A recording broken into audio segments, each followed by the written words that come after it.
ಒಡೆಯರು ಆಡಿ ಮುಗಿಸಿದ ಮಾತುಗಳಿಗೆ ನಾವು ದಾಸರು ಮಾತಾಡೋಕೆ ಹೇಳಿದ್ದಾರೆ. ಕೇವಲ ಉತ್ತೀರ್ಣರಾಗೋದು ಬಹಳ ಸುಲಭದ ಕೆಲಸ ಅಲ್ಲ ಅನ್ನೋ ಮಾತನ್ನು ಅಥವಾ ಸಂದೇಶವನ್ನು ಹೇಳಿದ್ರು.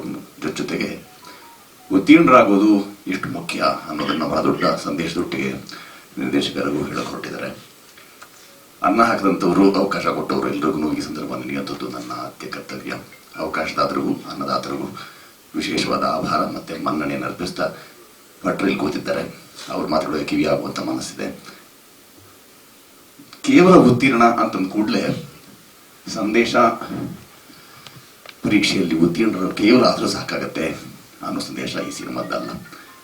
ಅವ್ರಿಗೂ ಸಹ ವಿಶೇಷವಾದ ಪ್ರತಿಭೆ, ಅವ್ರಿಗೂ ಬೇಕಾದಂತಹ ಸಾಮರ್ಥ್ಯಗಳಿರುತ್ತವೆ ಅನ್ನೋದನ್ನ ಈ ಚಿತ್ರದ ಮುಖಾಂತರ, ಈ ಚಿತ್ರದ ಕಥಾ ಹಂತದ ಮುಖಾಂತರ, ಅಡಕದ ಮುಖಾಂತರ ಹೇಳೋಕೆ ಅಂತ ಹೊರಟುವಂಥದ್ದು ರಘು ಅವರು. ಸಾಮಾನ್ಯವಾಗಿ ಪರಿಶ್ರಮ ಅಂದಾಗ ಯಾವ ಪರಿಯ ಶ್ರಮ ಅನ್ನೋದು ನಮಗೆ ಮನದಟ್ಟ ಆಗಬೇಕು. ಮಾತಾಡೋದೇ ಸಾಧನೆ ಅಲ್ಲ, ಸಾಧನೆ ಮಾತಾಡಬೇಕು ಅಂತ ದೊಡ್ಡವರು ಹೇಳಿದ ಹಾಗೆ ಈ ಪರಿಯ ಶ್ರಮ ಏನಿದೆ ಇದಕ್ಕೆ ತಕ್ಕದಾದಂಥ ಪ್ರತಿಫಲ ಸಿಗಲಿ ಅನ್ನೋ ಹರಕೆಯೊಟ್ಟಿಗೆ ನಾನು ಮಾತು ಮುಗಿಸ್ತೇನೆ. ನಮಸ್ಕಾರ.